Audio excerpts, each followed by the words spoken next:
Hello दोस्तों, AKS class पर आप सभी का स्वागत है। मैं जसवीर सिंह। जैसे आपको पता था कि सीटेट की हम प्रैक्टिस सेट 4 कंप्लीट मैथ के कर चुके थे, लेकिन आज मैं नए स्टार्टअप के साथ आया हूं जो हम आज EVS के जो पर्यावरण अध्ययन एनवायरमेंट स्टडीज़ के सिलेबस के बारे में जानकारी दे दूंगा। कौन कौन सा सिलेबस आएंगे, किस किस से टॉपिक क्वेश्चन आएंगे, ठीक है, उसकी पूर्ण जानकारी और कैसे कैसे क्वेश्चन पूछे जाते हैं उन क्वेश्चन का भी एनालाइज करेंगे। ठीक, पहले मैं आपको क्वेश्चन बता देता हूँ, वो सिलेबस बता देता हूँ कि पहला है पर्यावरण हमारे जीवन का अधिकार है। ठीक है, पर्यावरण हमारे जीवन का अधिकार है। Environment the basic over our life. ठीक है, बेसिक ऑफ आवर लाइफ हमारे जीवन का अधिकार है। ठीक है, ये भी टॉपिक आएगा। और सजीव किसे कहते हैं, what is the called living being. ठीक है, what is called living being. ठीक, क्या है, सजीव किसे कहते हैं, सजीव किसे कहते हैं लिविंग, और निर्जीव किसे कहते हैं नॉन लिविंग, ये भी आएंगे। ठीक है, और 3 है सभी जगत पादप और जंतु living bird plants and animals. ठीक है, लिविंग प्लांट्स एंड एनिमल। ठीक, सजीव जगत पादप और जंतु। ठीक है, इससे भी क्वेश्चन पूछे जाते हैं। और 4 है जीवों का आश्रय और परिवार, वेरी वेरी इंपॉर्टेंट है। ठीक है, जीवों का जो आश्रय और परिवार है, एनिमल सेंटर एंड फैमिली, इनका आश्रय मतलब शेल्टर माने रहने का स्थान, एनिमल कहाँ स्थान पर रहते हैं, और फैमिली, ठीक है, उनका परिवार। ठीक, और 5 है भोजन बीमारियां और स्वच्छता, कृषि, रेशे, तंतु और मृदा, food disease and the hygiene. ठीक है, जो हो जाएंगी कौन कौन से भोजन हैं, कौन कौन सी उससे बीमारियां होती है, कौन किस किस से स्वच्छता होनी चाहिए, कौन कौन सी कृषि रेशे होती है, कौन से तंतु और मृदा होते हैं। ठीक है, ये अलग अलग चैप्टर के टॉपिक हैं, लेकिन ये सब एक ही उसमें मैच कर दिया है। ठीक है, भोजन हो जाएगा, बीमारियां हो जाएंगी, और स्वच्छता हो जाएंगी, कृषि रेशे हो जाएंगे, तंतु और मृदा हो जाएगी। ठीक है, फूड और डिसीज एंड द हाइजीन। ठीक, तो ये हमारे कुछ जो हैं जो सिलेबस है पर्यावरण इन्वायरमेंट स्टडीज का। ठीक है, इनमें से क्वेश्चन पूछे जाते हैं। ठीक है, आगे नेक्स्ट।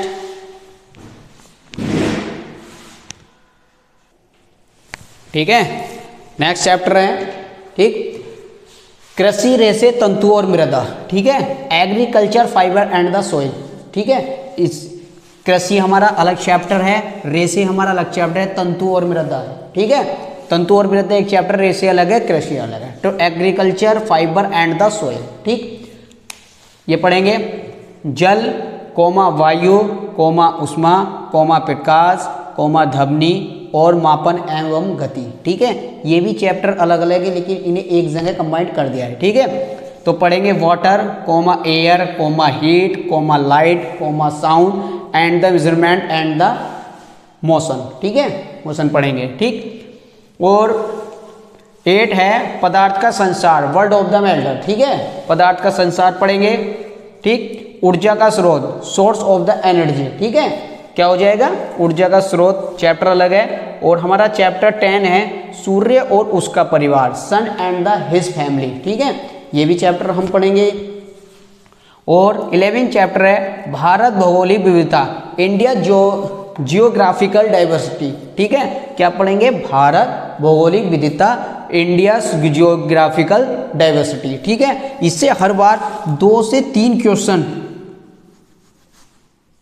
2 से 3 क्वेश्चन पूछे जाते हैं। बहुत ही इंपॉर्टेंट चैप्टर है ये वाला।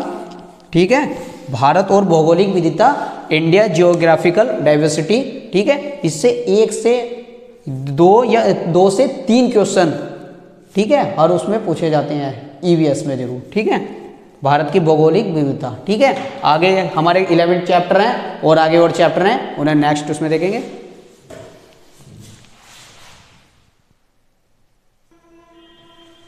ठीक है, अब नेक्स्ट जो चैप्टर है हमारे, ठीक, नेक्स्ट चैप्टर है कि भारतीय जनजातियां, लोक नृत्य, कलाएं, त्योहार एवं भाषा। ठीक है, ये भी चैप्टर, इस चैप्टर से क्वेश्चन पूछे जाते हैं। इंडियन ट्रेवेस, fall, artist, festival and the language. ठीक है, चैप्टर 30 है, 13 यात्री एवं यात्रा साधन, ठीक है, passenger and the means of the travel of the natural, ठीक, इसमें से भी आते हैं। और क्वेश्चन वो हमारा जो चैप्टर 14 है, प्राकृतिक आपदाएं, प्राकृतिक आपदाएं कैसे कैसे होती है, कहाँ कहाँ हुई है, एवं वन संरक्षण, ठीक है, डिस्टरेज एंड द फॉरेस्ट कंजर्वेशन, ठीक, ये भी आएगा। और खेल कूद कोमा भारतीय कोमा इतिहास की झलक और विश्व परिदृश्य, ठीक है भाई, खेल कूद से भी आएंगे और भारतीय इतिहास की जो झलक है उससे भी, और विश्व परिदृश्य, ठीक है, इससे भी क्वेश्चन आएगा। क्या होता है, sports glimpses of the Indian history and the world scenario, ठीक है। तो ये हमारे वैसे जो चैप्टर हैं ईवीएस में वो 30 से 40 के बीच हैं, लेकिन मैंने इसे कंबाइंड करके कितने चैप्टर कर दिए हैं, 15 चैप्टर कर दिए हैं, ठीक है, 15 चैप्टर कर दिए हैं, ठीक।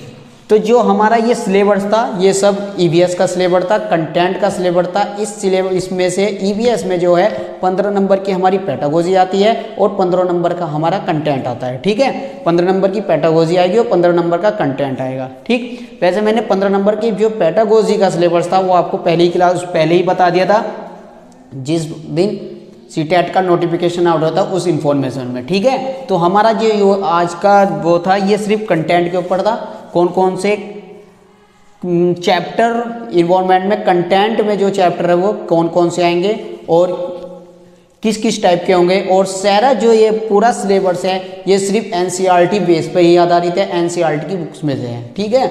और अब मैं आपको कुछ क्वेश्चन के माध्यम से ये दिखाऊंगा कि क्वेश्चन कैसे पूछे जाते हैं, 2011 में कैसे पूछे गए हैं, 2013 में कितना लेवल बढ़ा है, 2021-22 में किस तरह का लेवल बढ़ा है, ठीक है। अब नेक्स्ट में आपको क्वेश्चन के बारे में, ठीक है, जानकारी इंफॉर्मेशन मिलेगी, ठीक है, ठीक है। जैसे नवंबर 2012 में हमारा किस तरह का क्वेश्चन पूछा गया था, ठीक। पहले जब पूछा जाता था कि अल बुरूनी जिस देश से आया है उसका नाम है, ठीक है, वहाँ किस देश से आया, ठीक है, उज्बेकिस्तान से आया था, ओमान से आया था, अफगानिस्तान से आया था या बांग्लादेश से आया था, ठीक। ये नवंबर कब पूछा गया था, नवंबर 2012 में, ठीक। पहले इस तरह के क्वेश्चन पूछे जाते थे कि अल बुरूनी जिस देश से आया था उसका नाम क्या था, कहाँ से आया था, वो कौन से देश से आया था। ऑप्शन नंबर क्या हो जाएगा हमारा, ऑप्शन नंबर ए हो जाएगा, उज्बेकिस्तान से आया था, ठीक है। अल बुरूनी कहाँ से आया था हमारे, उज्बेकिस्तान से आया था, ठीक है।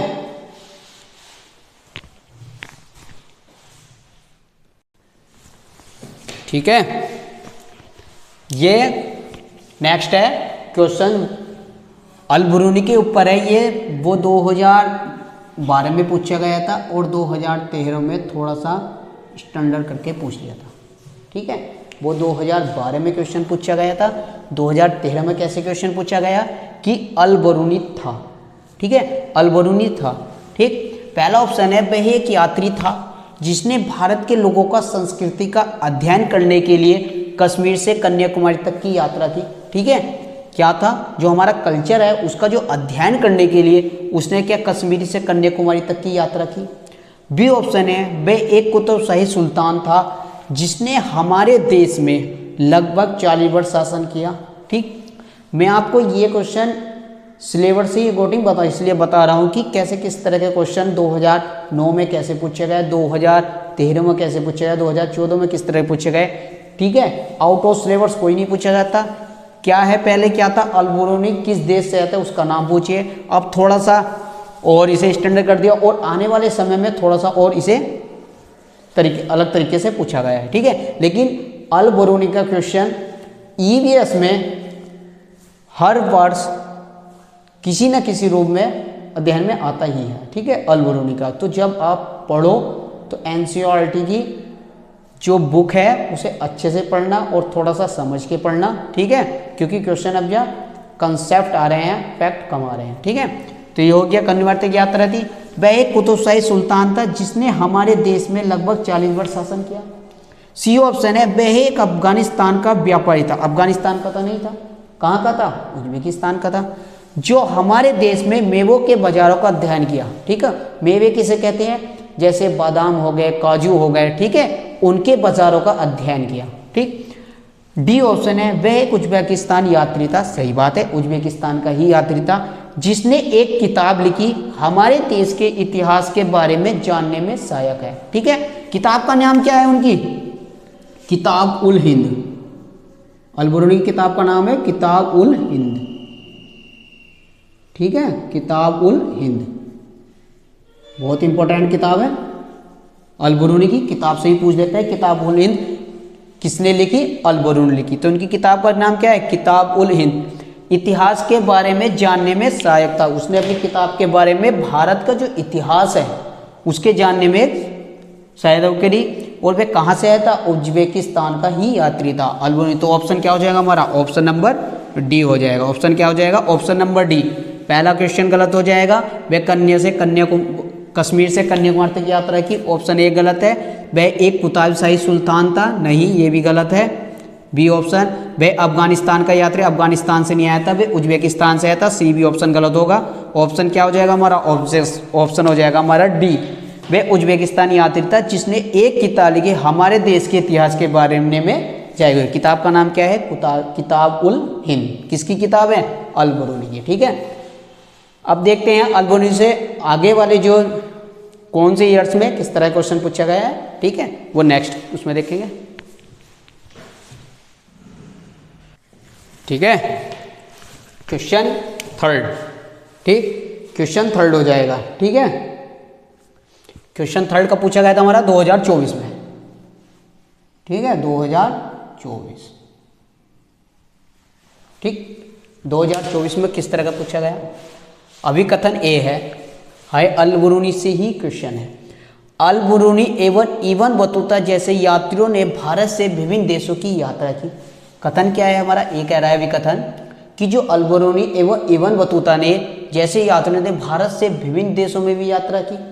और उसका कारण आर है, यात्रियों से लोगों को एक दूसरे के विचारों को जानने का अवसर मिलता है। ठीक है, तो ऐसे सवाल को करने के लिए क्या करते हैं? अगर ऊपर से पढ़ोगे तो जोड़ लेंगे, परंतु जैसे अल-बरूनी इब्न बतूता जैसे यात्रियों ने भारत से विभिन्न देशों की यात्रा की, क्योंकि यात्रियों से लोगों को एक दूसरे को विचारों के जानने का अवसर मिलता है। ठीक है, क्योंकि जोड़ लेंगे ऐसे कथन को करने के लिए क्योंकि और इसलिए का प्रयोग करते हैं। अगर आप नीचे से पढ़ोगे, यात्रियों से लोगों को एक दूसरे के विचारों को जानने का अवसर मिलता है, इसलिए अल-बरूनी एवं इब्न बतूता जैसे यात्रियों ने भारत से विभिन्न देशों में यात्रा की। ठीक है, ठीक, आप इसका आंसर हमें कमेंट बॉक्स में बताओगे। ये आपके लिए होमवर्क है कि इसमें से कौन सा सही होगा। ऑप्शन ए होगा कि दोनों ए और आर सही है तथा आर एक की व्याख्या करता है। बी ऑप्शन है दोनों ए और आर सही है किंतु आर ए की व्याख्या नहीं करता है। सी ऑप्शन है ए सही है किंतु आर गलत है। डी ऑप्शन है ए गलत है किंतु आर सही है। ठीक है, ये जो क्वेश्चन है इसका आंसर हमारे कमेंट बॉक्स में आप जरूर बताओगे। ठीक है, 2009 में किस तरह क्वेश्चन आया था अल-बरूनी से, 2013 में किस तरह क्वेश्चन आया और 2024 में किस तरह से आया, कंसेप्ट क्लियर से आया। ठीक है, अब इस तरह के क्वेश्चन बहुत सारे पूछे जा रहे हैं। ठीक है, अब जो सीटेट आ रहा है मेरे ख्याल से 2021 से और 22, 23, 24 3 साल से भर भर के ये वाले क्वेश्चन पूछे जाते हैं। ए सही है, आर गलत है, ए की व्याख्या करता है, नहीं करता है। ठीक है, तो ये आप हमारा कमेंट बॉक्स में बताओगे। ठीक, अब हम नेक्स्ट क्वेश्चन पे चलते हैं। ठीक है, क्वेश्चन कौन सा है हमारा? क्वेश्चन है 4। थीम से भी क्वेश्चन, एक क्वेश्चन थीम से जरूरी पूछा जाएगा ईवीएस में। ठीक है, थीम से जरूर आएगा क्वेश्चन। यदि थीम यात्रा रेलवे स्टेशन ईवीएस में एक सामुदायिक संसाधन का उपयोग दर्शाता है तो निम्नलिखित में से पूर्ण करेगा। थीम है भोजन, किसे करेगा? कृषि फार्म को करेगा या वन को करेगा या दुकानदार को करेगा या किसान को करेगा। ठीक है, ये किसे करेगा? ठीक है, ये कब पूछा गया था? ये क्वेश्चन पूछा गया था 2023। ठीक है, 2023 में पूछा गया कि यदि थीम यात्रा रेलवे स्टेशन ईवीएस में एक सामुदायिक संसाधन के उपयोग को दर्शाता है तो निम्नलिखित में से पूर्ण करेगा। भोजन को, कृषि फार्म को, वन को, दुकानदार को, किसान को। तो हमारा ऑप्शन क्या हो जाएगा? हमारा ऑप्शन ए हो जाएगा, कृषि फार्म को पूर्ण करेगा। ठीक है, जो भोजन को हमारा कृषि फार्म को पूर्ण करेगा। ठीक, ये 2023 में क्वेश्चन पूछा गया था। ठीक है, हर साल क्वेश्चन आता है थीम से, तो थीम जरूर पढ़ के जाना, थीम भी और उप थीम भी। ठीक, अब मैं नेक्स्ट बताता हूँ कि नेक्स्ट क्वेश्चन कैसे आया था। ठीक है, क्वेश्चन हमारा है 5। ठीक, निम्नलिखित में से कौन सी गैस ग्रीन हाउस गैस है? ठीक है, निम्नलिखित में से कौन सी ग्रीन हाउस गैस है? ठीक, गैसों से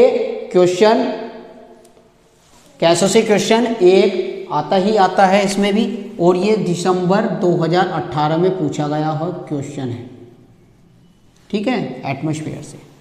पहला ऑप्शन है कार्बन डाइऑक्साइड, ठीक, दूसरा ऑप्शन है मीथेन, तीसरा ऑप्शन है जलवाष्प, चौथा ऑप्शन है उपयुक्त सभी। ठीक है, देखो जब सूर्य से, ठीक, जब सूर्य से, ठीक है, जब सूर्य से जो किरणें पृथ्वी पर आएगी, ठीक है, ये किरणें पृथ्वी पर आएगी तो पृथ्वी क्या होगी? ठीक है, जब किरणें पृथ्वी पर आएगी तो पृथ्वी से अवशोषित कर लेती है। ठीक है, और अवशोषित करके पृथ्वी से, जब पृथ्वी पे जो जल वाष्प हुआ और ये हमारी गैसें हुई, जब ये तापमान में हीट हो जाती है, गर्म हो जाती है, तो ये उड़ के क्या आती है, यहाँ एक लेयर बनी होती है। ठीक है, ये लेयर बनी होती है। ठीक, तो यहाँ से यहाँ ये लेयर जाएंगी और लेयर से फिर ये जैसी टकराएंगी ये फिर वापस आ जाएंगी। ठीक है, ये क्या आ जाएंगी, ये पृथ्वी पर फिर वापस आ जाएगी। ठीक है, इससे क्या होता है, एक वार्मिंग होती है। ठीक है, जिसकी ग्लोबल वार्मिंग की वजह से जो हमारी गैसें होती हैं उन्हें ही हम ग्रीन हाउस गैस कहते हैं। ठीक है, जो हमारी गैसें होती हैं उसे ही हम क्या कहते हैं, ग्रीन हाउस गैस कहते हैं। ठीक है, ठीक, तो इसमें से पूछ रहा है कि कौन कौन सी ग्रीन हाउस गैस है। कार्बन डाइऑक्साइड है, मीथेन है, जलवाष्प है, और तो क्या हो जाएगा ऑप्शन हमारा, ऑप्शन नंबर डी हो जाएगा, उपयुक्त सभी है। ठीक है, क्या हो जाएंगी, उपयुक्त सभी हो जाएंगे। ठीक है, आपने देखा होगा कि जब सूर्य निकलता है तो जब जैसे जैसे टेम्परेचर बढ़ता है तो 12 बजे तक नॉर्मल टेम्परेचर रहता है। ठीक है, तो हमें गर्मी कब लगती है, 2 से 4 के बीच में बहुत भयंकर गर्मी होती है। तो ये क्या होती है, जब ये किरणें पृथ्वी पर आती है और पृथ्वी से वापस जाती है, तो इस लेयर से ये जब टकरा कर वापस जाएंगी, तो जैसे हमारे पृथ्वी पर जल वाष्प हो गए तो इनका क्या हुआ, गैसें होगी तो इनका टेम्परेचर बढ़ेगा, तो ये फिर अपनी भाप से ऊपर जाएंगी और यहाँ से फिर वापस जैसे ही टकरा कर आती है तो एक ग्लोबल वार्मिंग होती है। ठीक है, उसी ग्लोबल वार्मिंग को क्या कहते हैं, हम ग्रीन हाउस गैस कहते हैं। जो उनसे गैसें निकलती है उन्हें ही हम ग्रीन हाउस गैस कहते हैं। ठीक है, तो क्या हो जाएगी, कार्बन डाइऑक्साइड ग्रीन हाउस है, मीथेन है, जल वाष्प है, उपयुक्त सभी। इसका मतलब 4 है। पूछ लेगा, जैसे क्वेश्चन नेक्स्ट में पूछ लेगा कि इनमें से कौन सी ग्रीन हाउस गैस नहीं है। ठीक है, 3 ऑप्शन दे देगा कि कार्बन डाइऑक्साइड है, मीथेन है, जल वाष्प है, नाइट्रोजन है या नहीं है। ठीक है, एक ऑप्शन ऐसे डाल देगा तो उसमें से आपको चूज करना होगा। ठीक है, तो इसका ऑप्शन क्या हो जाएगा, डी। ठीक,